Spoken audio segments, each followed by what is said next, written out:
الرحمن الرحیم رب اشرح لی صدری ویسر لی امری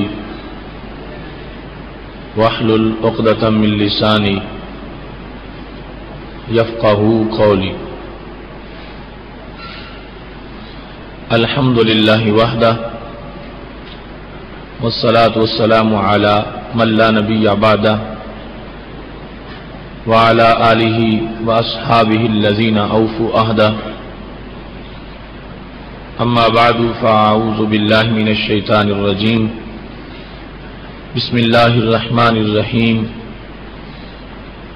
یا ایہا الرسل کلوا من الطیبات واعملوا صالحا انی بما تعملون علیم۔ صدق اللہ العظیم وصدق رسولہ النبی الکریم الامین۔ ان اللہ وملائکتہ یصلون علی النبی یا ایہا الذین آمنوا صلوا علیہ وسلموا تسلیما۔ الصلاۃ والسلام علیک یا سیدی یا رسول اللہ وعلی آلک واصحابک یا حبیب اللہ۔ مولاي صل وسلم دائما ابدا على حبيبك خير الخلق كلهم منزه عن شريك في محاسنه فجوهر الحسن فيه غير منقسم۔ يا أكرم الخلق مالي من ألوذ به سواك عند حلول الحادث العممي۔ ربی صلی وسلم دائما ابدا علی حبیبک خیر الخلق کلہم۔ اللہ تبارک و تعالی جل جلالہ وعم نوالہ واتم برہانہ وعظم شانہ کی حمد و ثنا اور حضور پر نور شافع یوم النشور دستگیر جہاں غم گسار زماں سید سرواراں حامی بے قسام قائد المرسلین خاتم النبیین احمد مجتبیٰ جناب محمد مصطفیٰ صلی اللہ علیہ وآلہ واصحابہ وبارک وسلم کے دربار گوہر بار میں ہدیہ درود السلام عرض کرنے کے بعد وارثان منبر و محراب ارباب فکر و دانش نہایت ہی معزز و محتشم حضرات و خواتین سامعین و ناظرین، رب ذوالجلال کے فضل اور توفیق سے ہم سب کو صراط مستقیم کے پر نور پروگرام میں آج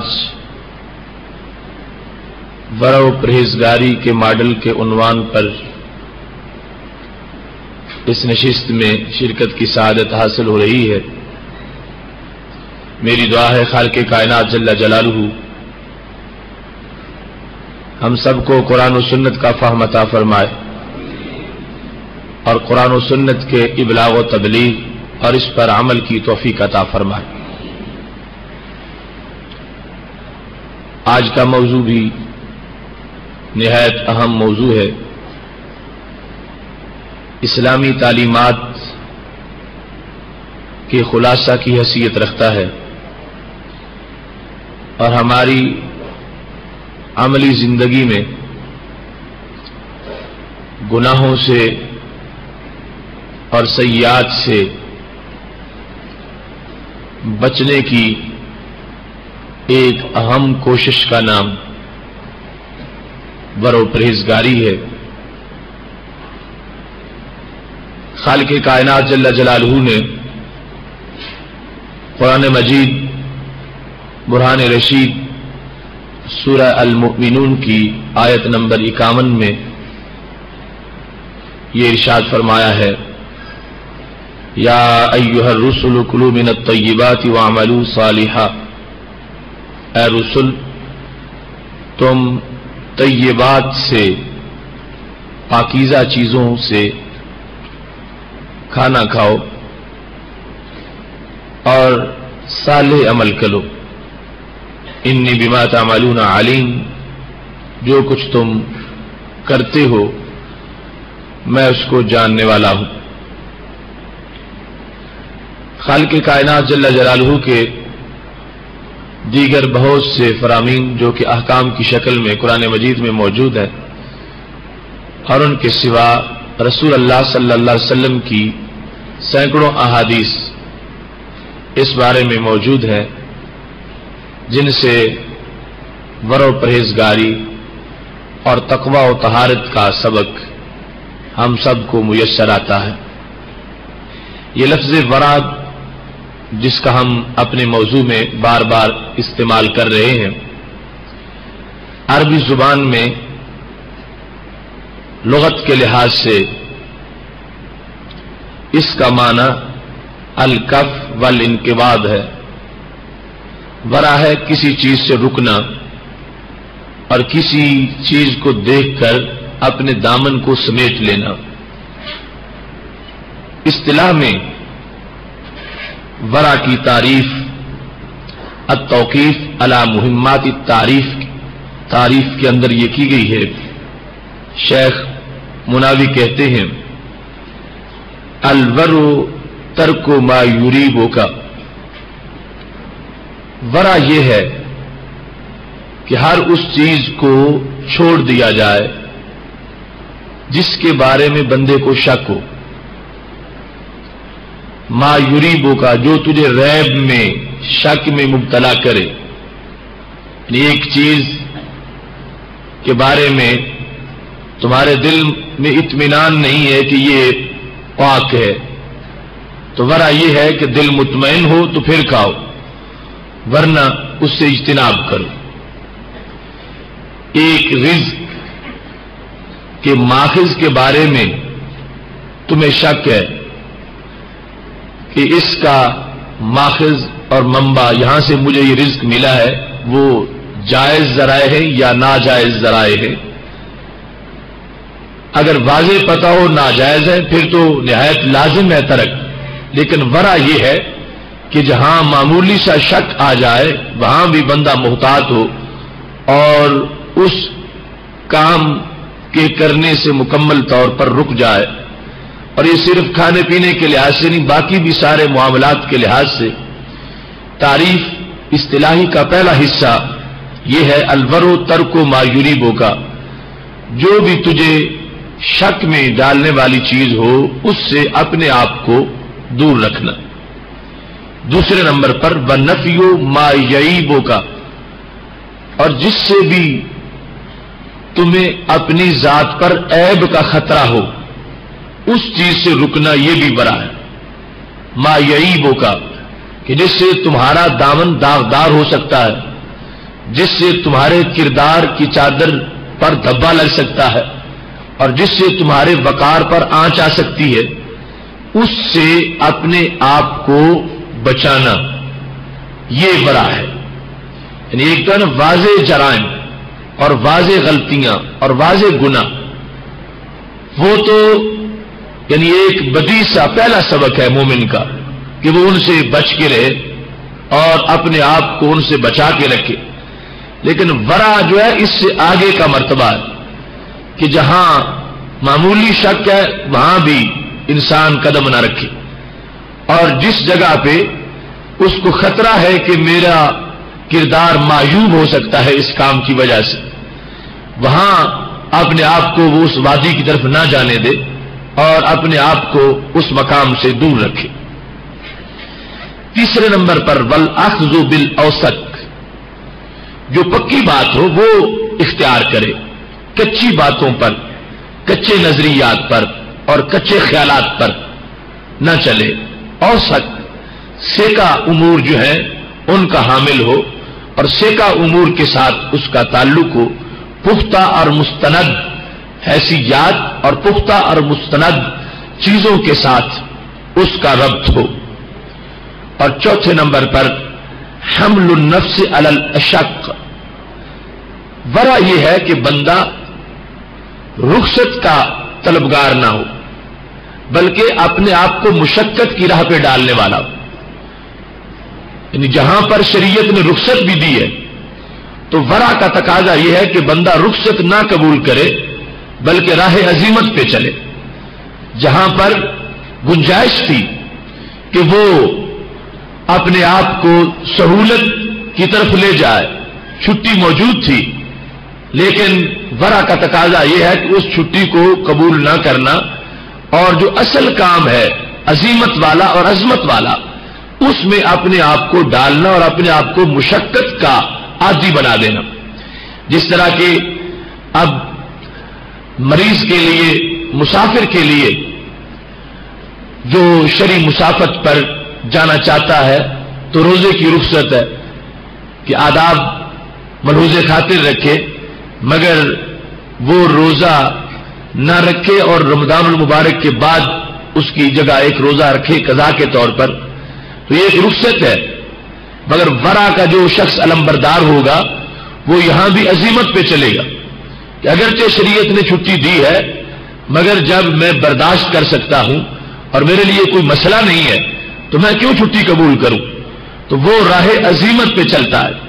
تو ورع کی یہ تعریف ہے جس میں 4 باتیں نہایت اہم ہیں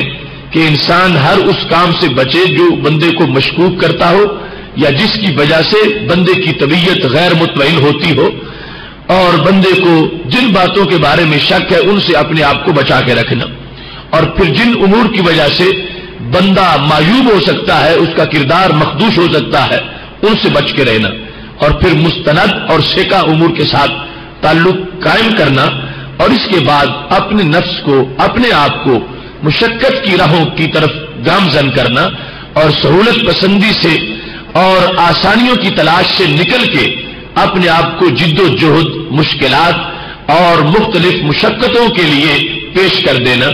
اس کو شرعی زبان میں ورع سے تعبیر کیا جاتا ہے.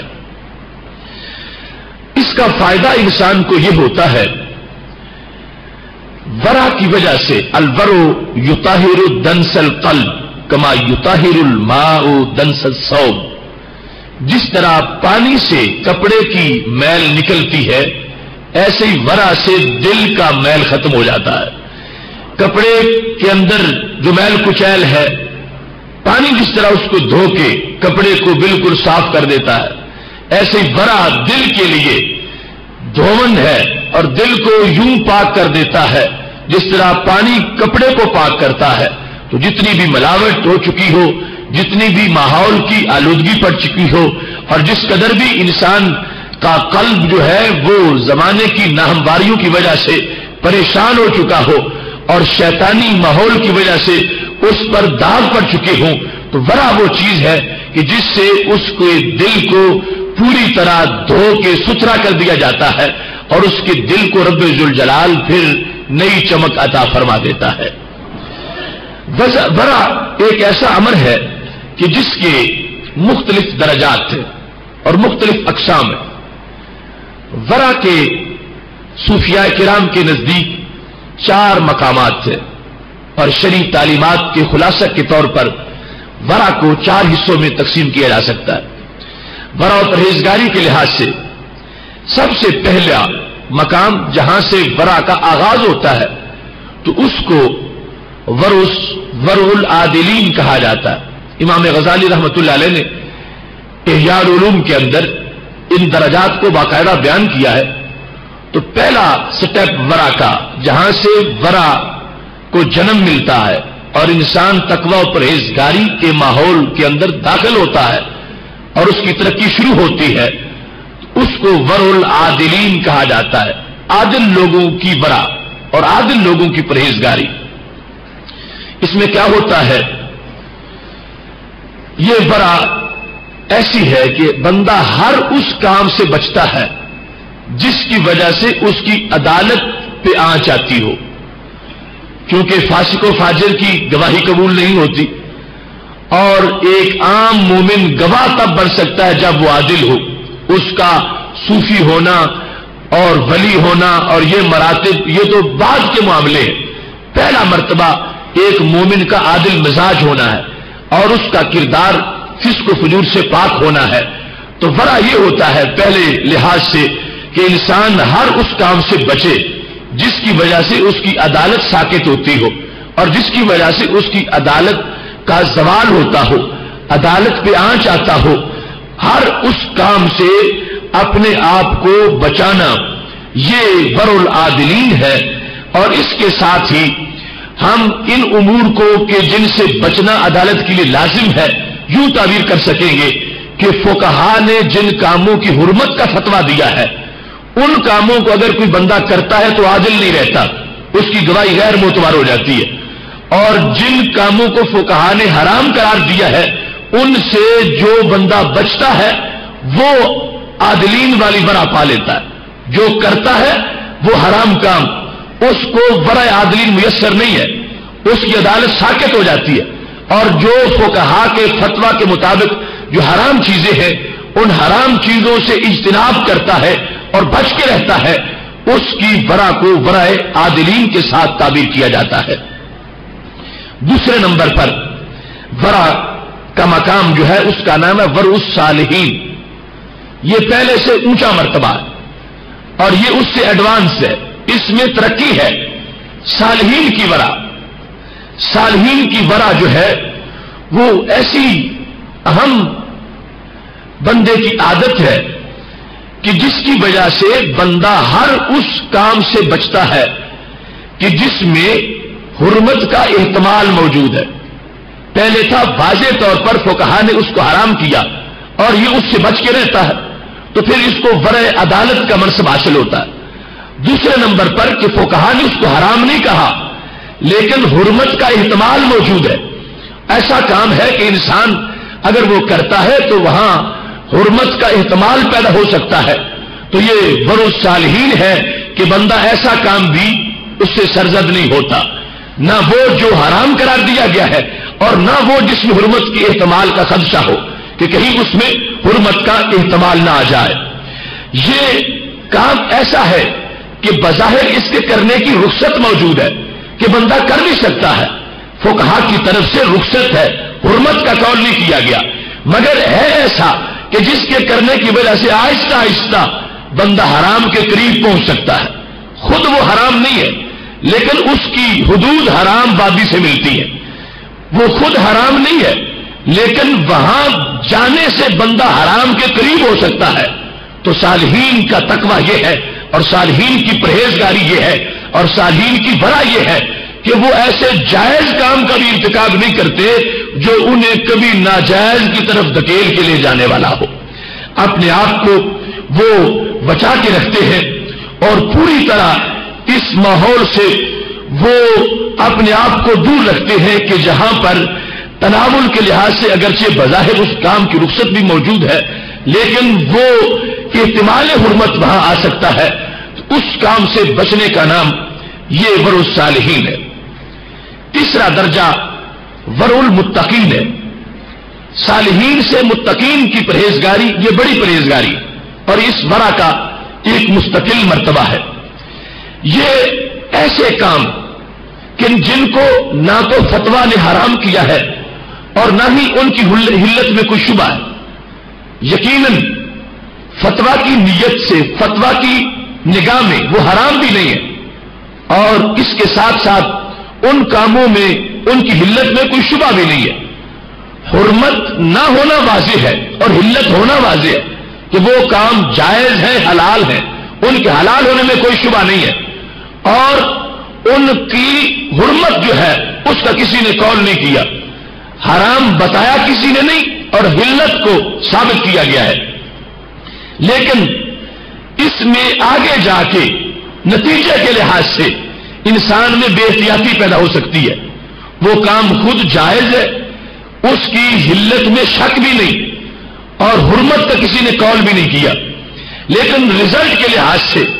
بندے کو وہاں سے ایک ایسی عادت آ سکتی ہے کہ جو عادت اسے کسی ناجائز کام کی طرف لے جانے والی ہو. تو یہ ورع المتقین ہے کہ وہ ایسا جائز کام کہ جس کا جواز ثابت ہے اور جس کا عدم جواز بالکل نہیں، لیکن رزلٹ کے لحاظ سے وہاں بندے کے اندر ایک لاپرواہی اور طبیعت کے اندر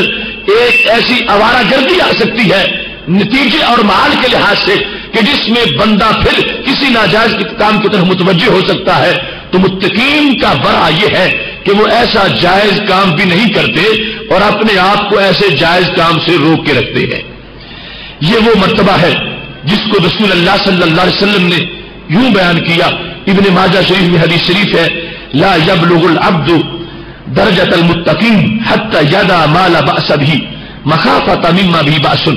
کہ کوئی بندہ اس وقت تک متقی لوگوں کے درجے تک نہیں پہنچ سکتا. کب تک؟ فرمایا یہاں تک کہ وہ ایسے جائز کام بھی نہ چھوڑ دے کہ جن سے ناجائز کا خطرہ پیدا ہو سکتا ہے. کوئی بندہ تم میں سے اس وقت تک متقی نہیں بن سکے گا یہاں تک کہ وہ جائز کام بھی ترک کرے جو خود جائز ہے،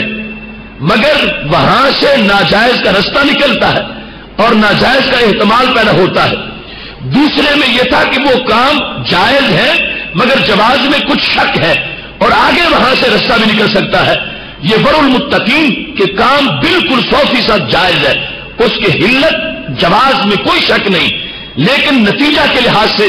وہاں سے بندے کو ایک ایسے کام کا بھی خطرہ ہو سکتا ہے کہ جو کہ ناجائز ہے. تو میرے محبوب علیہ الصلوۃ والسلام نے فرمایا تم میں سے کوئی بندہ اس وقت تک متقی نہیں بن سکے گا جب تک کہ وہ ایسے جائز کام بھی نہ چھوڑ دے کہ جن جائز کاموں سے ناجائز کا خطرہ پیدا ہو سکتا ہے.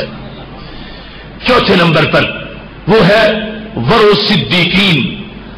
صدیقین کی ورع. پہلی تھی عادلین کی، دوسری تھی صالحین کی، اور تیسری متقین کی، اور چوتھی ہے صدیقین. یہ پرہیزگاری اعلیٰ درجے کی پرہیزگاری ہے اور اس کا ایک اپنا ہی مزاج ہے اور اپنا ہی ذائقہ ہے، اور یہ صرف لفظوں سے ہمیں بیان کرنے میں اس میں اتنی لذت نہیں آئے گی جتنا عملاً، یعنی اس وادی کی طرف جب کوئی بندہ مسافر بنتا ہے تو اس میں پہنچتا ہے تو پھر ہی اس کو پوری طرح پتہ چلتا ہے کہ وہ کیا چیز ہے جس کو ورع صدیقین کے ساتھ تعبیر کیا جاتا ہے. یہاں پر جو کام بندہ ترک کر رہا ہے نہ وہ حرام ہے نہ ایسا ہے کہ جس کے حلت میں شبہ ہو، اور نہ ایسا ہے کہ جس کی حلت بالکل واضح طور پر موجود ہے. یعنی یہ تینوں مرتبے تو اس کو پہلے حاصل ہے. جو شخص ورع صدیقین پانے والا ہے حرام کو بھی ترک کر چکا ہے، اس جائز کو بھی ترک کر چکا ہے کہ جس میں کچھ شبہ تھا، اور اس جائز کو بھی ترک کر چکا ہے جس میں شبہ نہیں تھا، جائز مکمل تھا مگر ناجائز کا خطرہ آ سکتا تھا. ان سب کو وہ ترک کر چکا ہے اور اب وہ اس مقام پہ پہنچ چکا ہے کہ وہ ایسا جائز کام بھی نہیں کرنا چاہتا کہ جس میں اگرچہ ناجائز کا خطرہ نہیں کہ اس کی سرحد کسی ناجائز سے ملتی ہو، مگر وہ جائز کام اگر اللہ کی رضا کے بغیر ہے تو ایسے جائز کو بھی وہ ہمیشہ کے لیے ترک کر دیتے. اس جائز کام میں نہ قطعی حرمت ہے، نہ حرمت کا شبہ ہے، اور نہ ہی وہ ایسا ہے کہ اس سے کسی ناجائز کا خطرہ پیدا ہوتا ہو. ان سارے خطروں سے وہ جائز کام پاک ہے، مگر اس کے اندر وہ اس سے بھی پناہ مانگتے ہیں کہ یہی کہیں ایسا کام ہم کرتے وقت اللہ کی رضا کا دامن چھوڑ کے نہ کرے، بلکہ کرنے سے پہلے اپنے آپ کو اس بات پر پابند کر لیں کہ صرف اس لیے کر رہا ہوں کہ اس کے کرنے سے میرا مولا مجھ پہ راضی ہو جائے. اس کو ورع صدیقین کہا جاتا ہے. کوئی کام اللہ کے غیر کے لیے نہ کرنا، اور کوئی کام، اب غیر سے مراد یہاں پر جو ہے مثال کے طور پر ایک شخص روٹی کھاتا ہے تو روٹی کھانے میں کئی نیتیں ہو سکتی ہیں. کھانا کھانے میں کہ میرا بدن صحت مند ہو، میری زندگی برقرار رہے، تو اب اس لحاظ سے روٹی کھانا اس میں کسی طرح کی کوئی قباحت نہیں. نہ روٹی کھانا حرام ہے، جو رزق حلال اس کے پاس موجود ہے، نہ ہی اس کی حلت میں کوئی شبہ ہے، اور نہ ہی یہ ہے کہ روٹی کھانا کوئی ایسا کام ہو جو کل اس کو بدکاری پر اٹھا کے لے جائے. کسی حرام کام سے روٹی کھانے کی سرحد بھی نہیں ملتی. وہ تینوں خدشات موجود نہیں ہیں، مگر یہ شخص جو صدیق ہے یہ روٹی کھاتے وقت اگر یہ نیت کر لے کہ میری صحت برقرار رہے اور میرا بدن سلامت رہے تو یہ سمجھے گا میں نے گناہ کیا ہے. یہ روٹی کھاتے وقت یہ نیت کرتا ہے کہ میں روٹی اس لیے کھا رہا ہوں، کھاؤں گا تو رب کے دربار میں کھڑا ہو کے قیام کروں گا، کھاؤں گا تو سجدہ کروں گا، کھاؤں گا تو میں اللہ کی بندگی کروں گا. اس نیت پر جائز کام بھی، ہر جائز کام اس کے لیے پہلے نیت بناتے ہیں، نیت کو پکاتے ہیں اور نیت کو محفوظ رکھتے ہیں، اور پھر ان کی پرہیزگاری یہ ہوتی ہے روزہ رکھتے ہوئے وہ یہ تصور بھی آرام سمجھتے ہیں کہ ہم افطاری کس چیز پر کریں گے. ہر وقت اپنا خیال جو ہے رب ذوالجلال کی طرف لگا کے رکھتے ہیں اور اپنی پوری زندگی میں اپنے دل کو اللہ کی یاد سے غافل نہیں ہونے دیتے اور کسی دوسری چیز کا خیال نہیں آنے دیتے. جو اس مقام پہ پہنچ چکے ہو ان کی پرہیزگاری کو ورث صادقین کہا جاتا ہے اور صدیقین کہا جاتا ہے. اب یہاں چونکہ اصل ہم نے اس مقام پر کچھ ماڈل جو پرہیزگاری کے عملاً ہیں ان کو سمجھنا ہے. سید عالم نور مجسم شفیع معظم صلی اللہ علیہ وسلم کے فرامین میں ان حیثیات کو اجاگر کرتے ہوئے ہمارے محبوب علیہ السلام نے فرمایا ہے. حضرت حذیفہ بن یمان رضی اللہ تعالیٰ عنہ راوی ہے، کہتے ہیں کہ رسول اللہ صلی اللہ علیہ وسلم نے فرمایا ہے فضل العلم خیر من فضل العبادہ وخیر دینکم الورع. یہ حاکم بن مستدرک نے اس کو روایت کیا ہے کہ میرے محبوب علیہ السلام کا فرمان ہے علم کی فضیلت عبادت کی فضیلت سے زیادہ ہے، اور تمہارے دین میں سے بہتر دین وہ ہے جس کی کا محور ورع ہو. ہر بندے کا ایک دین ہے، ہر بندے کی ایک پرہیزگاری ہے، ہر بندے کا ایک تقویٰ ہے، لیکن فرمایا بہترین دین وہ ہے اس بندے کا دین کہ جس بندے کا سارا دین ورع کے اوپر اس کو استوار کیا گیا ہے اور اس کا محور جو ہے وہ ورع ہے. ایسے ہی سید عالم نور مجسم شفیع معظم صلی اللہ علیہ وسلم سے حضرت امام حسن بن علی رضی اللہ تعالیٰ عنہ روایت کرتے ہیں. کسی نے امام حسن سے پوچھا کہ تم نے نبی اکرم صلی اللہ علیہ وسلم سے جو کچھ پڑھا وہ بیان کرو. تو امام حسن کہنے لگے حافظ تو میرے رسول اللہ صلی اللہ علیہ وسلم میں نے یہ سیکھا ہے نبی علیہ السلام سے، اگرچہ اس کے سوا بھی بہت کچھ سیکھا ہوگا مگر انہوں نے ایک ایسی حدیث بیان کی جو سارے دین پر مشتمل ہے اور ترمذی میں اس کو روایت کیا گیا ہے. امام حسن کہنے لگے مجھے نبی علیہ الصلوۃ والسلام نے یہ سکھایا ہے دا ما یریبو کا الا ما لا یریبو کا، کہ وہ چیز چھوڑ کر وہ کرو، وہ چیز چھوڑو جس میں شک ہو اور وہ کرو جو شک سے پاک ہو. دا ما یریبو کا الا ما لا یریبو کا، کہ شک والے کام نہ کرو، جس بات میں شک ہے اس کو چھوڑ دو. جس چیز کی طہارت میں شک ہے، جس کی حلت میں شک ہے، جس کے جواز میں شک ہے، جو جملہ بولنے میں شک ہے، جہاں دیکھنے میں شک ہے، جو کام کرنے میں شک ہے، فرمایا وہ سارے شک والے کام چھوڑو اور وہ کرو کہ جن میں شک نہیں، اللہ کی مرضی کا پک ہے، اور وہاں اس طرف متوجہ ہو جاؤ. اور پھر فرمایا فإن الصدق طمأنینہ، یہ صدق جو ہے اس میں اطمینان ہے اور کذب کے اندر شک ہے. لہذا سید عالم نور مجسم شفیع معظم صلی اللہ علیہ وسلم نے ایک بندے کی زندگی کا جو پورے کا پورا لائف کوڈ اور ایک ضابطہ تھا اس کو ایک حدیث میں بیان فرما دیا. فرمایا سارے صدق کے شعبے اس میں آ جائیں گے اور سارے جھوٹوں سے بچاؤ اس میں آ جائے گا کہ تم اپنی زندگی میں ہمیشہ اس کام کو اپنا لائحہ عمل بنا لو کہ جس میں کسی قسم کا ریب نہیں ہے اور اس کو ہر ریب سے مکمل طور پر مبرہ اور پاک بنا دیا گیا ہے. عملی طور پر سید عالم نور مجسم شفیع معظم صلی اللہ علیہ وسلم کی زندگی مبارک کا آپ کی ورع اور پرہیزگاری اس کی حدود تک پہنچنا بھی ہمارے خیال کے لیے ممکن نہیں ہے. وہ حیثیات جو سید عالم نور مجسم شفیع معظم صلی اللہ علیہ وسلم کی پرہیزگاری کی ہے ان کو ہم اپنی عقل پر تول ہی نہیں سکتے. اور حضرت مجدد الفسانی رحمۃ اللہ علیہ نے بڑی خوبصورت بات کی تھی. فرمانے لگے کہ جب بھی محبوب علیہ السلام کی عبادت کو دیکھو یا آپ کے کسی آپ کے اس حسنہ کو دیکھو تو اس کو اور عام لوگوں کی عبادت کو ایک جیسا نہ سمجھو. نبی علیہ الصلوۃ والسلام کا ایک سجدہ اور عام لوگوں کے کروڑوں سجدے، آپ کا ایک عمل اور عام لوگوں کا کروڑوں عمل، اس میں آپس میں برابری کا سوال پیدا نہیں ہو سکتا. مجدد صاحب فرماتے ہیں یوں سمجھو کہ ایک حاکم کے پاس دو بندے ہیں، ایک اس کا وزیر ہے اور دوسرا اس کا غلام ہے. اس کا نوکر ہے، اس بادشاہ کا نوکر جو ہے وہ کام کو ٹائم زیادہ دیتا ہے، صبح چارہ کاٹنے جاتا ہے اور شام تک جانوروں کی خدمت میں لگا رہتا ہے، اور دوسرا اس کا وزیر ہے جو اس کا بڑا چہتا ہے، وہ صرف 2 گھنٹے اس کے پاس بیٹھتا ہے، مگر جو بات اس وزیر کی مانی جاتی ہے وہ اس نوکر کی نہیں مانی جاتی، جس نے بہت ٹائم دیا اور بہت مشقت کی۔ کہنے لگے بلا تمثیل اللہ کی سلطنت میں ہمارے نبی علیہ السلام وزیر اعظم ہیں، اور عام لوگ جو ہیں یہ نوکروں کی طرح ہیں، لہذا عام لوگ اگر سارا دن اور ساری رات بھی وہ کسی برو پرہیزگاری کے سخت سے سخت کورس میں مصروف رہے، انہیں اللہ کی طرف سے وہ اجر نہیں ملتا جو محبوب علیہ السلام کو چند لمحوں میں میسر آ جاتا ہے۔ یہاں بخاری و مسلم میں حدیث شریف ہے، حضرت ابو ہریرہ رضی اللہ تعالیٰ عنہ کہتے ہیں کہ سید عالم صلی اللہ علیہ وسلم فرماتے ہیں انی لانقلب الی اہلی، میں جب باہر سے گھر آتا ہوں فاجد التمرۃ ساکتۃ علی فراشی،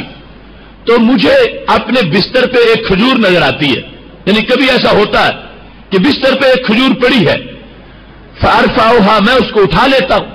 لاکلھا، تاکہ میں اس کو کھاؤں، لیکن جب میں اٹھاتا ہوں ثم اخشى ان تکون صدقہ، پھر مجھے یہ خیال آتا ہے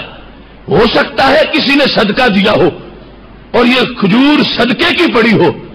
اور میرے لیے صدقہ کھانا تو جائز نہیں ہے، تو میں کیا کرتا ہوں فَأُلْقِيهَا، میں اس کو واپس رکھ دیتا ہوں اور اس کھجور کو میں تناول نہیں کرتا۔ اب یہ ہے امت کے لیے وہ درس عمل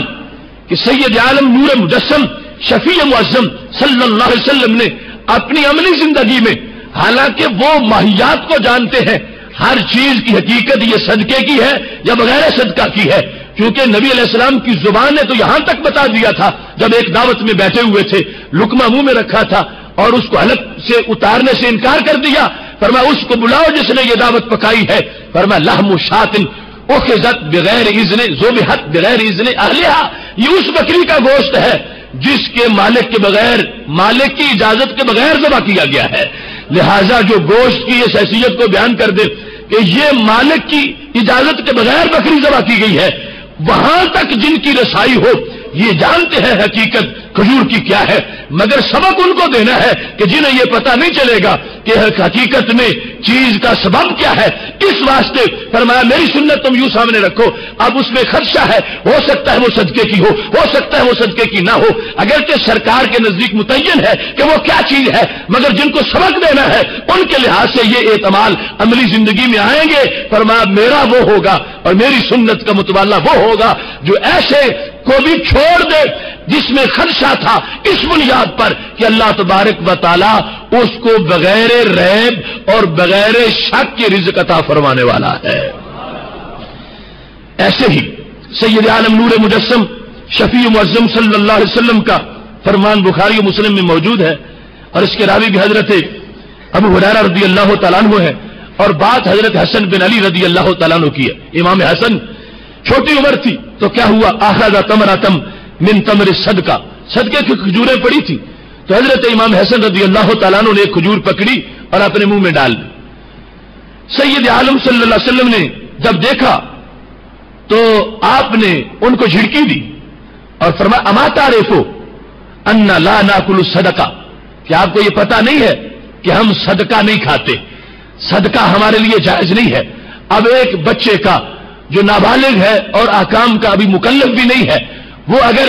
ایسا اٹھا لیتا ہے تو یعنی بظاہر یہ ایسا معاملہ تھا کہ جس کے اندر اتنی سختی نہیں ہے، مگر محبوب علیہ الصلوۃ والسلام اپنی امت کو چونکہ عملاً اس بات کی طرف متوجہ کرنا چاہتے ہیں کہ اگر کوئی کہتا وہ شہزادہ کونین تھے اور محبوب علیہ الصلوۃ والسلام کے دل کا چین تھے اور آنکھوں کی ٹھنڈک تھے، وہ جو چاہتے کر لیتے، یہ کسی کا بعد میں نظریہ نہ بن جائے اور اس طرح کوئی شریعت کو سمجھنا نہ شروع کر دے۔ فرما ہم شریعت عطا بھی کرنے والے ہیں اور شریعت کی نگرانی بھی کرنے والے ہیں، اگر ہمارے گھر نگرانی نہیں ہوگی تو پھر کہاں ہوگی؟ فرما یہ حسن اگرچہ میرے جگر کا ٹکڑا ہے، مگر شریعت کے لحاظ سے ان سے وہ پابندی کرواؤں گا تاکہ قیامت تک میری امت میں پیدا ہونے والا ہر بچہ، وہ اگرچہ کسی کا ہو، اس کو پتہ ہونا چاہیے کہ میں کسی چودھری یا نواب یا کسی شہنشاہ کا بیٹا ہوں تو میرا وہ مقام نہیں ہے جو امام حسن کا مقام ہے. اور اگر امام حسن کے لیے محبوب علیہ الصلوۃ والسلام نے منہ میں ہاتھ ڈال کے کھجور باہر نکال کے پھینک دی تھی اور فرمایا تمہارے لیے یہ جائز نہیں ہے, یہ شریعت مطہرہ کی پرہیزگاری کا معاملہ ہے, تو بعد والوں کے لیے سبق ملے گا جب امام حسن کے لیے اجازت نہیں تھی تو ہمارے لیے اجازت کیسے ہو سکتی ہے. اس کے بعد جس وقت ہم صحابہ کرام علیہم رضوان اور امت کے اولیاء کا ہم عمل دیکھتے ہیں تو یہ نبی علیہ الصلوۃ والسلام کی تربیت کا اثر نظر آتا ہے. اور صحابہ کرام علیہم رضوان کا تو معاملہ یہ ہے, مدارج السالکین کے اندر یہ لکھا ہے کہ بعض صحابہ کا یہ قول ہے, کہتے ہیں کننا ندعو 70 بابا من الحلال مخافہ ان نقع فی باب من الحرام. کہتے ہیں کہ ہم 70 حلال چیزوں کے باب چھوڑ دیتے ہیں, یعنی ایک چیز کے اندر یوں سمجھو 71 احتمال ہے.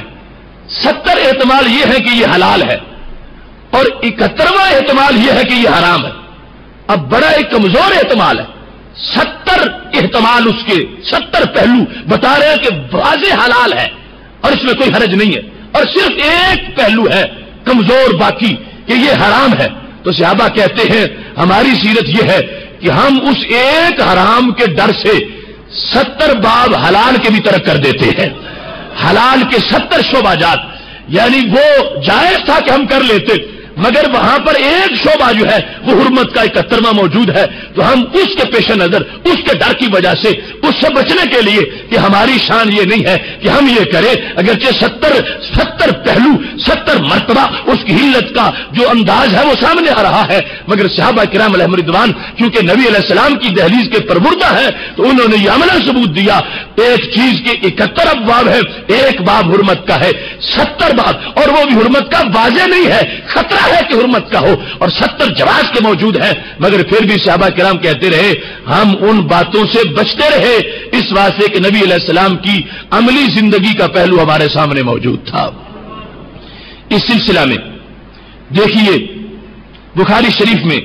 حضرت سیدنا صدیق اکبر رضی اللہ تعالیٰ عنہ جو اس امت کے سب سے بڑے متقی انسان ہیں,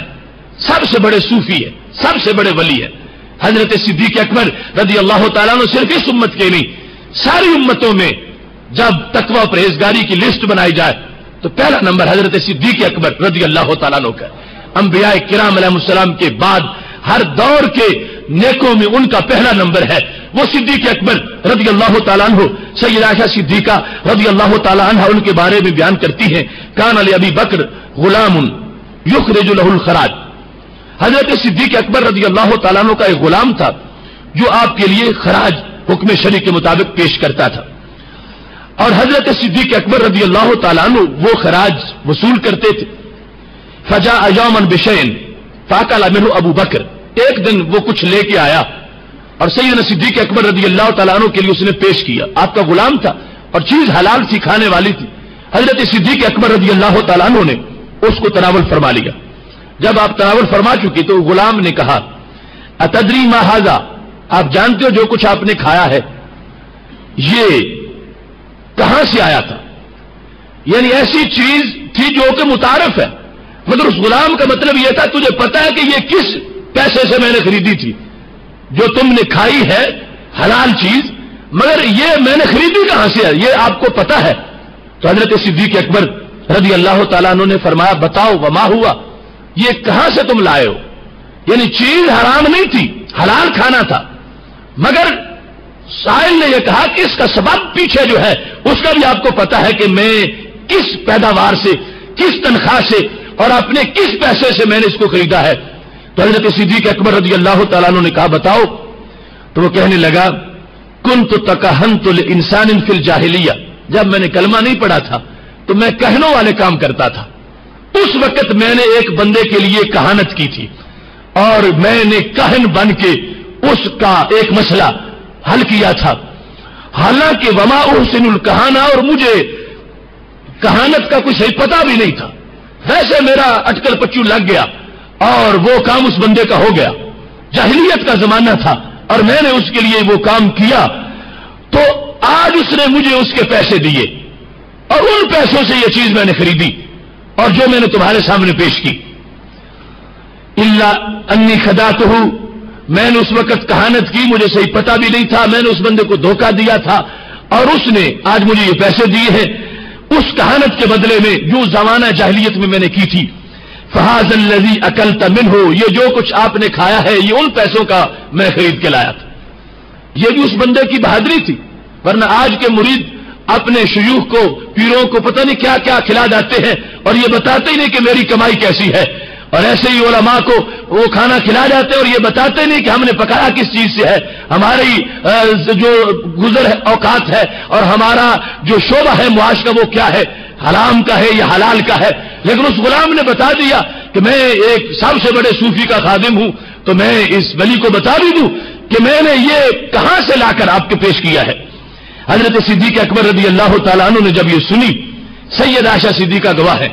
کہتی ہیں فادخل ابو بکر یادہ، حضرت صدیق اکبر رضی اللہ تعالیٰ عنہ نے اپنے حلق میں انگوٹھا دیا، فقاء کل شیء فی بطنہ، اور جو کچھ پیٹ میں تھا سب کچھ کہہ کر دی اور کہا یہ میرے بدن کا حصہ نہ بنے، میرے لیے یہ جائز نہیں ہے. اگرچہ بظاہر وہ بندہ جو لا رہا ہے اور رزق حلال ہے، وہ سامنے حلال اس نے آ کے پیش کیا ہے اور اتنا پیچھے جا کے اس کی تحقیق اور ریسرچ کرنا کہ چل کے کہاں سے آیا ہے، یہ بڑا دور کا معاملہ تھا. مگر صدیق اکبر رضی اللہ تعالیٰ عنہ برو پرہیزگاری کے لحاظ سے ہمارے لیے انبیاء کرام علیہ السلام کے بعد سب سے بڑا ماڈل ہے. تو آپ نے حلق میں انگلی ڈالی اور اس کے بعد کہہ کر دی، اور جو کچھ اس سے پہلے کھایا ہوا تھا وہ بھی سب کچھ باہر آ گیا. فرمایا یہ ہے ہمارا وہ فلسفہ اور طریقہ جو ہمیں محبوب علیہ السلام نے برو پرہیزگاری کے لحاظ سے عطا فرمایا ہے. اور صرف انہی کا ہی یہ معاملہ نہیں، حضرت عمر فاروق رضی اللہ تعالیٰ عنہ کے بارے میں بھی نظرۃ النعیم میں اور شعب الایمان میں یہ لکھا ہے کہ حضرت عمر فاروق رضی اللہ تعالیٰ عنہ کو دودھ پلایا گیا، شارب لبنا فاعجبہ، آپ کو وہ دودھ بڑا اچھا لگا، بڑا لذیذ تھا. تو جو دودھ لے کے آیا آپ نے پوچھا بھی نہیں نہ کا ھذا اللبن، یہ دودھ تم کہاں سے لائے تھے؟ تو اس نے کہا انہ ورد اخبرہ انہ ورد علی ماء، میں فلاں چشمے پہ گیا تھا اور وہاں اس کا اس نے نام بھی لیا. تو کیا تھا، وہاں صدقے کے جانور تھے، پانی پی رہے تھے. تو میں نے دیکھا کہ ساتھ ان کے ملازم بھی ہیں جو صدقے کے جانوروں کی دیکھ بھال کرتے ہیں. انہوں نے وہاں پر ان جانوروں کا دودھ نکالا، یعنی گائے تھی یا بھینسیں، وہ گائے کا دودھ انہوں نے نکالا، صدقے کی گائے تھی اور جانور تھے. تو جس وقت دودھ انہوں نے اکٹھا کیا انہوں نے مجھے دیا، میں نے وہاں پر نوش نہیں کیا، میں نے کہا امیر المومنین کو پیش کروں گا. تو میں نے مشکیزے میں ڈالا اور یہاں لے آیا، اور یہ وہ دودھ ہے جو اس چشمے پر موجود ان جانوروں سے حاصل کیا گیا جو صدقے کے جانور تھے. فادخل عمر یدہ، حضرت عمر فاروق رضی اللہ تعالیٰ عنہ نے اپنے حلق میں انگلی ڈالی، فاستقاءہ، اور کہہ کر دی. فرمایا یہ ہم نے اپنے نبی علیہ السلام سے جو پرہیزگاری سیکھی ہے اس کے لحاظ سے ہمارے لیے یہ جائز نہیں ہے. تو یہ معاملات ہیں یعنی ان جلیل القدر لوگوں کے اپنی برو پرہیزگاری کے لحاظ سے کہ جہاں پر معمولی کوئی تشویش ہے اور معمولی خدشہ بھی ہے اور دور دور تک کوئی اس طرح کا معاملہ ہے جس کی وجہ سے کردار داغدار ہوتا ہو، تو مکمل طور پر اس پر اجتناب کیا گیا. اور ایک نہیں ایسی درجنوں مثالیں ان حضرات کی موجود ہیں کہ اس سے آگے جا کے بھی کہیں نازک اور نرم مقامات پر انہوں نے مکمل طور پر برو پرہیزگاری کا ثبوت دیا ہے. ایسے ہی سیدنا عمر بن خطاب رضی اللہ تعالیٰ عنہ کا جب اپنی خلافت کا زمانہ تھا، بخاری شریف میں ہے، حضرت عمر فاروق رضی اللہ تعالیٰ عنہ نے جو پہلے مہاجرین تھے ان کی تنخواہیں لگائیں بیت المال میں سے، کہ جو مکہ شریف سے چلے تھے، مدینہ شریف آئے تھے اور اسلام کے لیے خدمات ان کی بڑی تھیں، ہر جنگ میں شریک رہے اور بڑے بڑے کارنامے کیے. تو آپ نے لسٹ بنا کر کہ مہاجرین اولین جو ہیں ان کو ہم ایوارڈ دیں گے، اعزاز دیں گے اور ماہانہ اعزازیہ ان کا مقرر کریں گے. تو حضرت عمر فاروق رضی اللہ تعالیٰ عنہ نے یہ طے کیا کہ ہر مہاجر جو ہے اس کو 4000 روپے پیش کیے جائیں گے، 4000 درہم. یہ ان کا ایک قانون بن گیا کہ اسلام کے لیے ان کی خدمات بڑی ہیں اور اب اسلام پر اللہ کا حصی فضل بھی بڑا ہے کہ ہماری فتوحات ہو گئی ہیں، ہمارا بیت المال میں مال ہے، لہذا ان لوگوں کی مدد کرنی چاہیے جنہوں نے ایک ایک کھجور کھا کے ہفتہ ہفتہ جہاد کیا تھا، لہذا ان کے ساتھ ان کی حوصلہ افزائی ہونی چاہیے۔ جتنے بھی مہاجرین تھے یعنی مکہ شریف سے مدینہ شریف گئے تھے ان کے وظیفے لگ گئے۔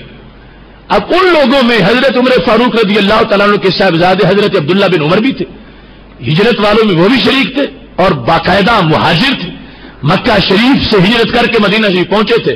تو حضرت فاروق اعظم رضی اللہ تعالیٰ عنہ نے ان کا جو وظیفہ مقرر کیا تو وہ 4000 نہیں تھا، 3500 تھا۔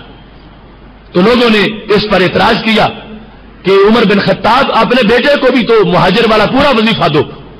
وہ بھی مہاجر ہیں اور ان کی خدمات بھی ہیں، تو ان کو بھی جب دوسرے مہاجرین کو 4,000 ملتا ہے تو ان کو بھی 4 ملنا چاہیے، 3.5 نہیں ملنا چاہیے۔ آج معاملہ اس کے برعکس ہوتا ہے، یعنی جس کے پاس اختیارات ہوں اقربا پروری کے لحاظ سے کرپشن وہ ایک واضح سامر ہے، لیکن یہ امیر المومنین حضرت فاروق اعظم رضی اللہ تعالیٰ عنہ اپنے بیٹے کو 3,500، باقی جو ہے مہاجرین کو ان کو 4,000 دے رہے ہیں۔ جب آپ سے پوچھا گیا تو آپ نے فرمایا اصل میں نے اسباب پر غور کیا ہے اور میں نے مہاجرین میں سے ان کا جو کم کیا ہے تو وجہ اس کی یہ ہے کہ ما ہاجر بھی ابواہ انما ہاجر بھی ابواہ، اگرچہ یہ مہاجر تو ہیں مگر ان کی ہجرت ان کے والدین کے زیر سایہ ہوئی۔ یہ وہ مہاجر نہیں ہے جو اکیلے گھر سے نکلے ہوں اور اپنے آپ آئے ہوں، اگرچہ عبداللہ بن عمر مہاجر ہیں مگر یہ باپ اور ماں کے ساتھ ہجرت کر کے نکلے ہیں اور ان کے لیے سہارا تھا ہمارا اور ہمارے ساتھ انہوں نے ہجرت کی ہے۔ تو مطلب یہ بنا کہ ایک وہ شخص ہے جس نے اپنے آپ ہجرت کی ہے اور اپنے سہاروں پہ نکلا ہے اور مستقل طور پر مہاجر بنا ہے۔ یہ بھی مہاجر تو ہے، یہ والدین کے زیر سایہ مہاجر ہے اور والدین کے تابع ہو کر مہاجر ہے۔ تو جو اصل مہاجر ہوگا ہم اس کو 4,000 دیں گے اور جو والدین کے تابع ہو کے مہاجر بنے گا امیر المومنین کا بیٹا بھی ہوگا تو 4,000 نہیں اس کو 3,500 دیا جائے گا۔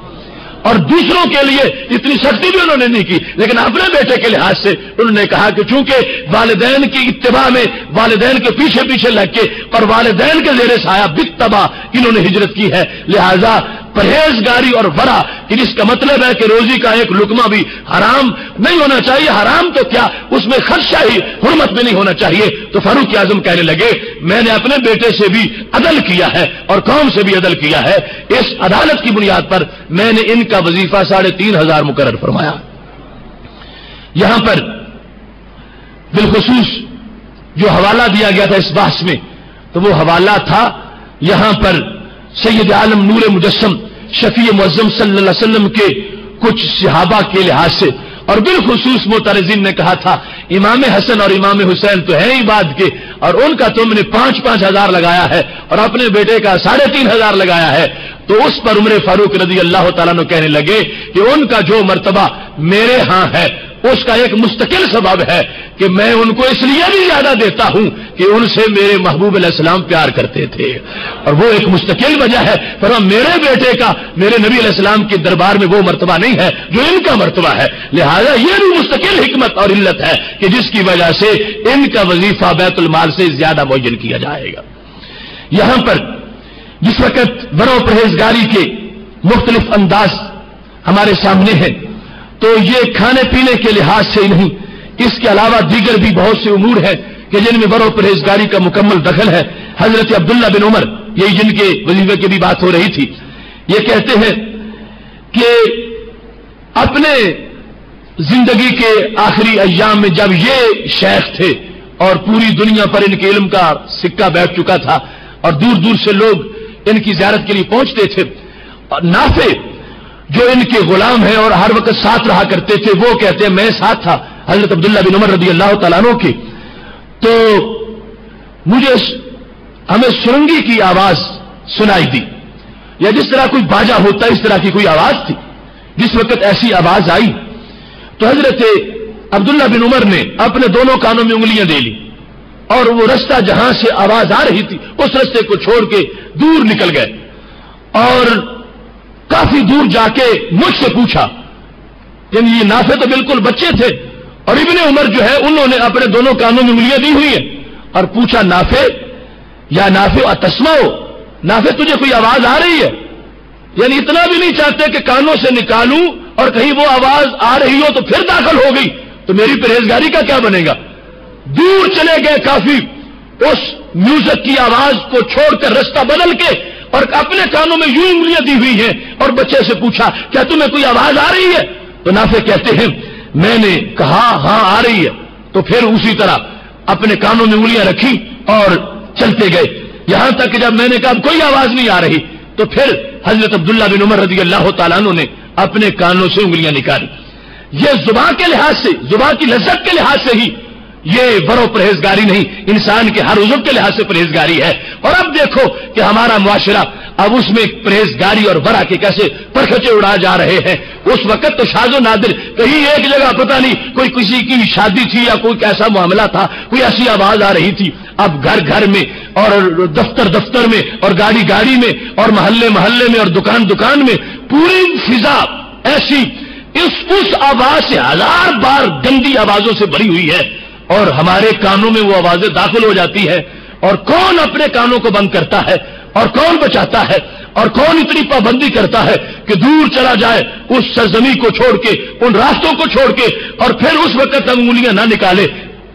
جب تک کوئی بچہ یہ بتا نہ دے کہ اب وہ آواز نہیں آ رہی۔ یہ ہمارے لیے لقمہ حلال کے لحاظ سے، نگاہ جائز کے لحاظ سے اور کانوں کے جو سننے والے بول ہیں ان کے لحاظ سے مکمل ایک ورو پرہیزگاری کا سبق ہے کہ یہ ہمارے اسلاف ہیں، کتنی احتیاط انہوں نے کی ہے۔ اور جس وقت حضرت نافع نے پوچھا حضرت عبداللہ بن عمر رضی اللہ تعالیٰ عنہ سے کہ رستہ کیوں چھوڑا، دور کیوں نکلے، کانوں میں انگلیاں کیوں دے لی تھی، تو انہوں نے کہا اے نافع جس طرح تو آج میرے ساتھ چل رہا ہے، ایک دن میں نبی علیہ السلام کے ساتھ جا رہا تھا، رأیت رسول اللہ صلی اللہ علیہ وسلم، میں نے محبوب علیہ السلام کو دیکھا، وہ سامع صوت زمارات رائن، صوت زمارات رائن، ایک چرواہے کی بانسری کی آواز تھی۔ محبوب علیہ السلام نے وہ جب سنی تو میرے نبی علیہ السلام نے کانوں میں انگلیاں دے لی اور وہ رستہ چھوڑ دیا اور ایسے ہی اس رستے سے ہٹ گئے۔ تو میں نے جس طرح اپنے محبوب علیہ السلام کو ورع و پرہیزگاری کے انداز میں دیکھا ہے، میں اپنی نسل کو وہی انداز سکھا رہا ہوں تاکہ تم آگے یہ پہنچاؤ کہ ہم وہ نہیں ہیں کہ جو کچھ ہوتا رہے ویسے ہی اس کے ساتھ کمپرومائز کر لیا جائے۔ مومن وہ ہوتا ہے جو ہر لحاظ سے اپنی ورع پر پہرا دیتا ہے اور اپنے اندر کسی طرح بھی کوئی ایسا سکم نہیں آنے دیتا جس کی وجہ سے پرہیزگاری زخمی ہوتی ہو یا جس کی وجہ سے بندہ مومن کے کردار پر کسی طرح کا بھی بے احتیاطی کا کوئی دھبا اور داغ لگتا ہو۔ صحابہ کرام علیہم رضوان کے بعد تابعین کی جو پرہیزگاری ہے اس کے بھی مستقل ابواب ہیں۔ اب دیکھیے حضرت امام اعظم ابو حنیفہ رحمہ اللہ تعالی، آپ نے ایک مجوسی سے قرضہ لینا تھا۔ آپ جب تشریف لے گئے، امام راضی نے لکھا ہے قرضہ مانگنے کے لیے اس کے دروازے کے قریب پہنچے تھے کہ آپ کے جوتے پر گندگی لگ گئی۔ تو امام اعظم ابو حنیفہ رحمۃ اللہ علیہ نے جب جوتا جھاڑا تو وہ گندگی اس مجوسی کے گھر کی دیوار پہ جا گری۔ اب حضرت امام اعظم ابو حنیفہ آپ نے وہاں پر سوچنا شروع کر دیا کہ اگر یہ گندگی اتارتا ہوں تو مجوسی کے دیوار جو کچی ہے اس کی مٹی بھی کچھ اتر آئے گی اور اس کی دیوار کی اتنی مٹی معمولی سی جو گندگی کھرچنے سے اترے گی تو یہ اس کے ملک میں مداخلت ہو جائے گی۔ دیوار اس کی ہے، میرے لیے جائز نہیں ہے کہ میں اس کی دیوار کو نقصان پہنچاؤں۔ یہ معمولی سا نقصان کہ تھوڑی سی مٹی جو گندگی کے ساتھ لگی ہے وہ نکلے گی ساتھ، اور یہ سوچا اگر نہیں اتارتا تو یہ بھی جائز نہیں کہ میں اس کی دیوار کو گندا کروں اور ایسے چھوڑ دوں۔ وقت کا امام جن کے بارے میں ائمہ کہتے ہیں کہ جو چاہے کہ یہ لکڑی کا ستون سونے کا ہے تو اپنے عقلی دلائل سے سونے کا بھی ثابت کر کے دکھا دے، اور ورع و پرہیزگاری اور اطاعت اور عدالت کس انداز کی ہے کہ وہاں پر اب متحیر ہو گئے میں کیا کروں، تو دروازے پہ دستک دے دی۔ جب دروازے پہ دستک دی تو اندر سے مجوسی کی بچی باہر آئی تو آپ نے اس کو کہا کہ تم اپنے والد کو باہر بھیجو۔ لونڈی تھی یا کچھ کی بچی تھی، بہرحال وہ اندر سے جب باہر آیا تو آپ نے اس کو اپنی پریشانی پر مطلع کیا کہ میں آیا تھا اور میرا جوتا گندا ہو گیا تھا، اس کو صاف کیا ہے تو تمہاری دیوار پہ مٹی جا گری ہے، اور اب معاملہ یہ ہے کہ دو صورتیں ہیں، اگر چھوڑتا ہوں پھر بھی صحیح نہیں، اگر کھرچتا ہوں پھر بھی صحیح نہیں، اب بتاؤ میں کیا کروں؟ وہ موجوسی حیران رہ گیا، کہنے لگا ہے وقت کے امام،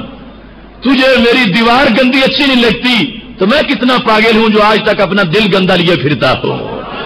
لہذا اسی وقت اس نے کلمہ پڑھا اور دائرہ اسلام میں داخل ہو گیا۔ یہ حضرت امام اعظم ابو حنیفہ رحمت اللہ علیہ کا برو پرہیزگاری کا انداز ہے۔ اگر ایک مقروض ان کا قرض خواہ جو ایک ہے اس کے پاس قرضہ مانگنے کے لیے گئے ہیں، دھوپ شدید ہے اور اس کی دیوار کا سایہ ہے، مگر سائے میں کھڑے نہیں ہوتے، دھوپ میں کھڑے ہیں، تو کسی نے کہا سائے میں کھڑے ہو جاؤ، فرمایا سائے میں اس لیے کھڑا نہیں ہوتا کہ کل قرض جر نفعا فهو ربا، کہ جس قرضے میں قرض کا مالک قرض خواہ مقروض سے قرضے کے ساتھ کوئی فائدہ لے وہ سود بن جاتا ہے، تو میں نہیں چاہتا کہ میں قرضہ بھی لوں اور ساتھ اس کی دیوار کا سایہ بھی لوں، تو یہ مجھے خدشہ ہے سود نہ بن جائے۔ یعنی اتنی پرہیزگاری ہے اس انداز کی۔ جب اپنے ایک خادم کو امام اعظم ابو حنیفہ نے تجارت کے لیے لوگوں کو رکھا ہوا تھا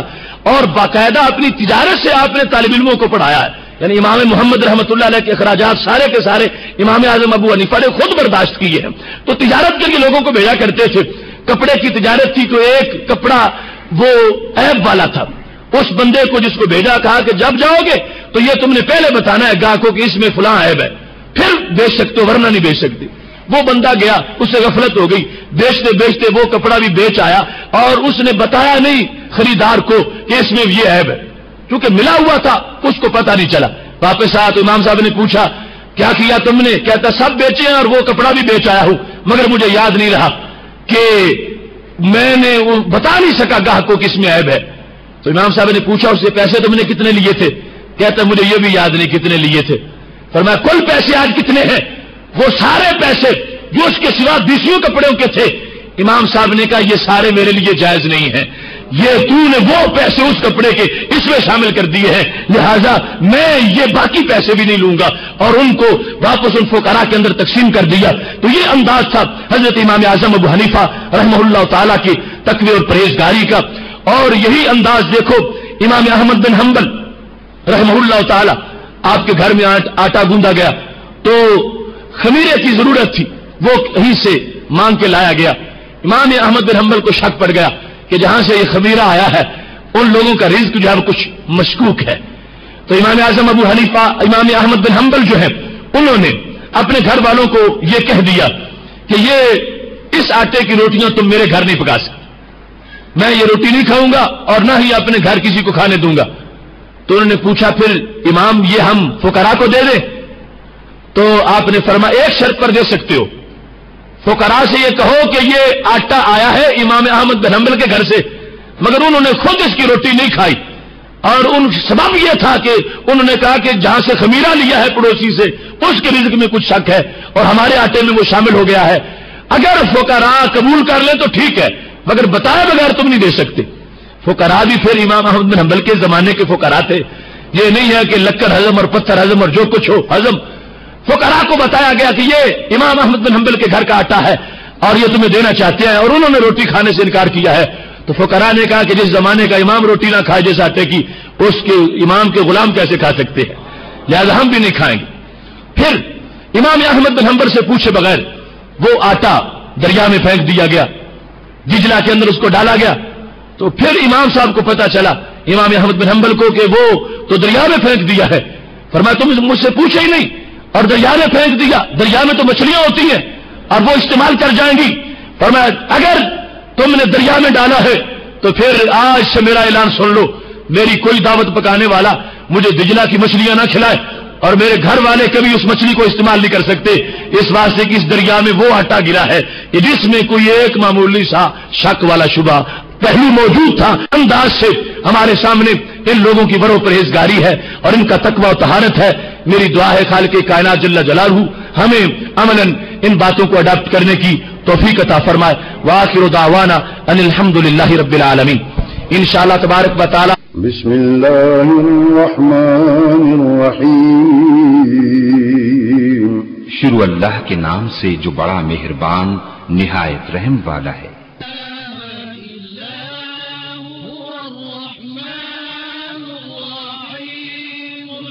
بدریہ انٹرنیٹ جو ہمیں موصول ہوا، شہید اور صالحین کو تو ہم پہچانتے ہیں، اور صدیقین کو کیسے تلاش کریں؟ تو صدیقین کا مرتبہ یعنی شہداء اور صالحین سے بڑا ہے،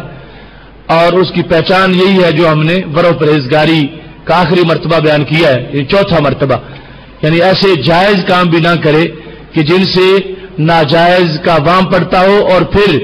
یعنی اس انداز سے کہ ناجائز کا خیال آتا ہو، اور کسی کام کرتے وقت بھی وہ ایسا ان کا نقطہ نظر ہو کہ ہر کام کے اندر اللہ کی رضا کو چاہنے والے ہوں، اور کوئی جائز کام بھی بغیر اللہ کی رضا کی نیت کے بغیر نہ کریں، تو ایسے لوگوں کو صدیقین کہا جاتا ہے، اور قرائن سے یعنی تقوی و پرہیزگاری کے اعلیٰ جو انداز ہے اس سے ان کو پہچانا جاتا ہے۔ امام بیضاوی رحمۃ اللہ علیہ نے اپنی تفسیر کے اندر یہ لکھا ہے کہ ہوا ان یشغل سرہ عن الحق ویتبتل الیہ بالشراشر، کہ یہ وہ بندہ ہوتا ہے کہ جو اپنا دل غیر اللہ کے خیال سے خالی کر لے اور ہر وقت اپنے دل کو اللہ کے خیال سے آباد رکھے۔ انٹرنیٹ سے دوسرا سوال ہے، اس میں یہ پوچھا گیا ہے کہ اگر کوئی شخص اس نے عشاء کی نماز جماعت کے بغیر ادا کی اور تراویح جماعت کے ساتھ پڑھی تو کیا وتر جماعت کے ساتھ پڑھنا لازم ہے؟ تو اس مسئلہ میں یعنی دو اقوال فقہا کے موجود ہیں، اور لازم ہونے کے لحاظ سے یعنی ایسا کسی کا قول نہیں ہے کہ جو یہ کہے کہ اگر عشاء کے فرض جماعت کے ساتھ نہیں پڑھے تو وتر پڑھنے لازم ہو،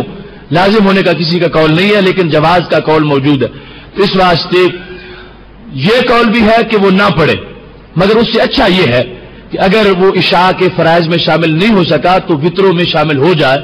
یعنی وہ ایک فضیلت نہیں پا سکا تو دوسری فضیلت تو کم از کم اس کو حاصل ہو جائے، مگر اس کے لیے وتروں میں شامل ہونا لازم نہیں ہے، جائز ہے، اور یہ اس کی ترجیح ہے جو میں عرض کر رہا ہوں۔ ایسے ہی یہ انٹرنیٹ سے آ کے جہاد کشمیر کی شرعی حیثیت بیان کریں۔ جہاد جو ہے وہ جہاد ہے، وہ خواہ کشمیر میں ہو یا فلسطین میں ہو، اس کی شرعی حیثیت یہ ہے کہ جو لوگ اس جہاد میں مصروف ہیں وہ ایک فریضہ کی ادائیگی میں مصروف ہیں، اور جن کو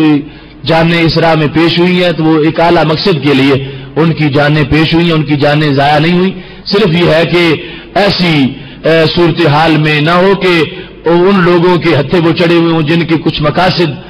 اسلامی جہاد اور غلبہ اسلام سے علاوہ ہوں، تو پھر جانیں ضائع ہوں گی، ورنہ ایک اسلامی سلطنت کی آزادی کے حصول کے لیے جو جانیں دی جا رہی ہیں یقیناً وہ ایک اچھے مقصد کے لیے ہے، اور اللہ تبارک و تعالیٰ اس پہ اجر عظیم عطا فرمانے والا ہے۔ یہ پوچھا گیا کہ یہ نعت یا کلام اور قوالیوں میں جو ساز ہوتے ہیں یہ کہاں تک جائز ہے؟ تو ساز جو ہے وہ ساز ہے، وہ اب کسی بھی اچھی چیز کے ساتھ کوئی بری چیز ملا دی جائے تو یہ نہیں ہوتا کہ وہ بری چیز اچھی ہو جائے، وہ اپنی حیثیت پر ہی برقرار رہتی ہے۔ اس واسطے نعت خانوں نے جو ساتھ ملا دیا اس طرح کی چیزیں یا دیگر جو مختلف میوزک کے روپ ہے، خود جو ہمارے سلسلہ عالیہ چشتیہ میں قوالی کے لیے جو ہدایات ہے وہ بھی اگر کوئی بندہ سامنے رکھتا ہے تو آج کے ماحول کی قوالی ان کے نزدیک بھی جائز نہیں ہے۔ ان صوفیاء نے خاص شرائط کی شکل میں کہ کوئی بغیر داڑھی کے نہ ہو، کوئی امرد نہ ہو اس محفل میں، اور کوئی ایسا بندہ نہ ہو کہ جس کی میوزک سے شہوت بھڑکتی ہو، اور اس انداز میں کہ وہ اتنے روحانی طور پر اپنی شہوتوں کو دبا چکے ہوں کہ اب ان کو میوزک سے اس چیز کا خیال نہ آئے اور اپنی کسی روحانی منزل کی طرف وہ مستغرق ہو۔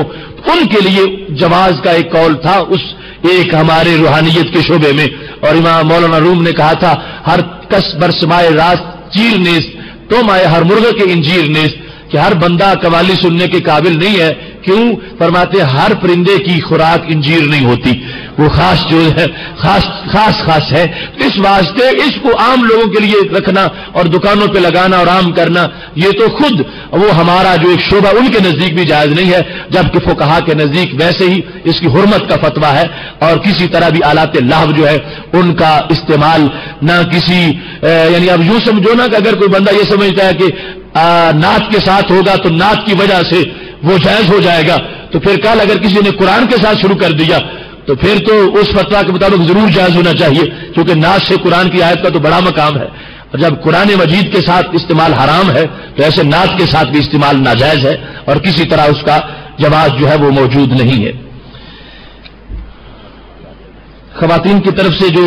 سوالات آئے ہیں اس میں یہ ہے کہ اکثر عورتیں درس کے دوران تسبیحات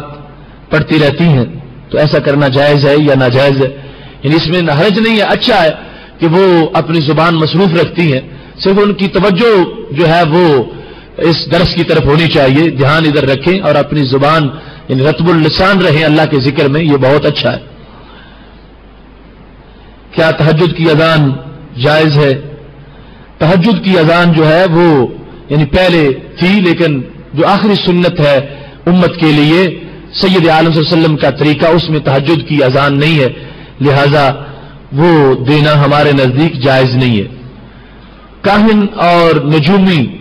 اس کی شرعی حیثیت کے بارے میں پوچھا گیا ہے، تو رسول اللہ صلی اللہ علیہ وسلم نے اس کو ناجائز قرار دیا، ان کے رزق کو حرام قرار دیا ہے، اور یہ شعبہ اختیار کرنا اس کے لیے رسول اللہ صلی اللہ علیہ وسلم کی احادیث میں ممانت موجود ہے۔ اس میں بعض مفسرین اور محدثین کی رائے کے مطابق کہ یعنی اس نیت سے اگر کسی نے پڑھا ہے کہ کوئی باطل پرست اگر حملہ کرتا ہے تو اس کا جواب دیا جا سکے، اور خود وہ اس سے کوئی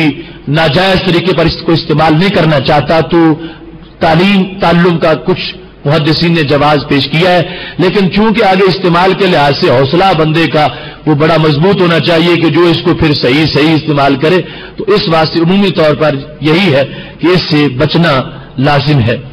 اور اپنے آپ کو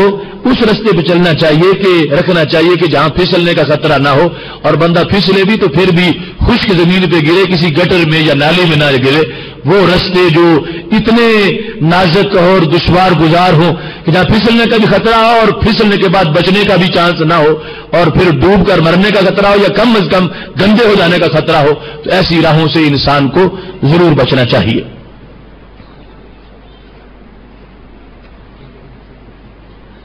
جیسا کہ آپ نے روزہ کے بارے میں ورع کا بتایا، تو اس طرح سفر میں ایک خاص حدود کے بعد نماز قصر کا حکم ہے، تو قصر کی نماز میں ورع کا کوئی مسئلہ ایسا ہے؟ یہ بڑا اچھا سوال ہے۔ تو قصر جو ہے نا، اصل میں اس کو ہم روزے کی رخصت پر قیاس نہیں کر سکتے، کیونکہ وہاں پر رسول اللہ صلی اللہ علیہ وسلم نے آرڈر دیا ہے، فرمایا ہاذہ صدقہ، یہ صدقہ ہے اللہ کا، اور اللہ جو صدقہ کرے وہ لینا لازم ہو جاتا ہے۔ وہاں پر اگر کوئی بندہ کہتا ہے کہ نہیں میں تو پوری پڑھوں گا، یہ گنجائش ہے، رخصت ہے، میں رخصت قبول نہیں کرتا، تو قصر ایسی حالت نہیں۔ نماز قصر میں قصر والی رخصت کرنا واجب ہے، کہ اگر کوئی پوری پڑھے گا تو گناہگار ہوگا، قصر پڑھے گا تو پھر اس میں ثواب ملے گا، اور پھر اس کی حیثیت جو ہے وہ عظیمت والی مل جائے گی، کیونکہ یہ مستقل طور پر علیحدہ رسول اللہ صلی اللہ علیہ وسلم نے اس کو اس کی صدقے والی حیثیت بیان کر کے فرمایا یہ اعراض لازم آئے گا کہ اللہ صدقہ دے رہا اور کوئی بندہ کہنے نہیں مجھے اس کی ضرورت نہیں ہے، میں نہیں لینا چاہتا۔ قصر کا معاملہ مختلف ہے، لیکن روزے کا معاملہ اس سے مختلف ہے۔ اس میں اگر کوئی بندہ برداشت رکھتا ہے اور اس کو تکلیف نہیں ہے، ماحول اور موسم بھی ایسا ہے، تو اس کے لیے عظیمت یہ ہے کہ وہ رخصت کو قبول نہ کرے اور وہ روزہ رکھے۔ یہ انٹرنیٹ سے پھر دوسرا سوال ہے، خودکش حملے کی شرعی حیثیت بیان کیجیے۔ خودکش حملہ، اس سے پہلے جو خودکشی کی حیثیت ہے اس کو سمجھنا چاہیے کہ ہماری شریعت مطہرہ میں خودکشی حرام ہے، اور فرمایا وَلَا تُلْقُوا بِأَيْدِيكُمْ إِلَى التَّهْلُكَةِ، اپنے آپ کو ہلاکت میں نہ ڈالو۔ اور حدیث شریف میں ہے کہ رب ذوالجلال فرماتا ہے کہ جو بندہ جس نے خودکشی کی، اللہ تعالیٰ فرماتا ہے بادارانی عبدی، میرے بندے نے مجھ سے آگے گزرنے کی کوشش کی۔ خودکشی کا یہ مطلب ہے نا، وہ کہتا ہے کہ اللہ پتہ نہیں مجھے کب مارے گا، میں اب مرنا چاہتا ہوں، تو اللہ فرماتا ہے اس بندے نے مجھ سے آگے گزرنے کی کوشش کی، حرمت علیہ الجنہ، میں نے اس پر جنت حرام کر دی۔ یعنی یہ جرم ہے خودکشی۔ لیکن خودکش حملہ اور اس کی مخصوص صورتوں میں ایک جواز کی صورت موجود ہے۔ خودکشی اس معنی میں کہ بندہ راہ حق میں اپنے آپ کے لیے بچنے کے چانس ختم کر دے، اس معنی میں خودکشی خود صحابہ نے کی ہے۔ جب یمامہ کی جنگ ہو رہی تھی البدایہ والنہایہ میں موجود ہے. سب سے پہلا یہ کریڈٹ جاتا ہے حضرت ثابت بن قیس بن شماس کو اور سالم مولا ابی حذیفہ کو. وہ ختم نبوت کی جنگ مسیلمہ کذاب کے خلاف جو لڑی گئی، تو ان دونوں صحابیوں نے اپنے لیے زمین میں گڑھے کھودے اور اپنے آپ کو یہاں تک گڑھوں میں اپنے آپ کو گاڑ لیا، بھاگنے کی گنجائش ہی نہ چھوڑی. اب جو جہاں تک گڑھے میں بند ہو اور دشمن مار رہے ہوں، اس نے بھاگنے کی گنجائش تو نہیں چھوڑی، اور وہ مرنے کے لیے تیار ہے کہ میں یہاں جانا نہیں چاہتا، اگر ویسے خدا مجھے بچا لے تو بچا لے، ورنہ یہاں مجھے پیچھے قدم ہٹنے سے شہادت منظور ہے. تو حضرت ثابت بن قیس بن شماس اور اس کے ساتھ ہی سالم مولا ابی حذیفہ دونوں نے اپنے لیے گڑھے کھودے، بھاگنے کے چانس بالکل ختم کر دیے، اور وہی ان کو تیر لگے اور وہی وہ شہید ہو گئے، اور ان کی شہادت ایک رشک والی شہادت قرار پائی. اور اسی جنگ کے اندر جس وقت وہ مسیلمہ کذاب کے حواریوں کو شکست ہوئی اور وہ قلعے میں داخل ہو گئے، اندر سے دروازہ انہوں نے بند کر لیا، تو ایک صحابی کہنے لگے اب ہم ان کو جتنے بچے ہیں جیتا نہیں چھوڑیں گے، دروازہ جتنا بھی بڑا ہے اور قلعہ جتنا بھی بڑا ہے ہم اس میں داخل ہوں گے. تو ایک صحابی نے تجویز پیش کی کہ جو بڑے قد والے صحابہ ہیں وہ اپنے ہاتھوں میں نیزے پکڑ لیں، نیزوں پر ایک تختہ رکھیں، تختے پہ مجھے بٹھائیں، ایک تو ان کے بازوؤں کی بلندی ہوگی اور پھر نیزوں کی بلندی ہوگی، اور اوپر تختہ ہوگا اور تختے پہ میں بیٹھا ہوں گا، اور جب دیوار قلعے کے قریب آ جائے گی میں اندر چھلانگ لگا جاؤں گا. اور اب یہ جو انداز تھا یہ بھی وفا شیاری اور فداکاری کا انداز تھا.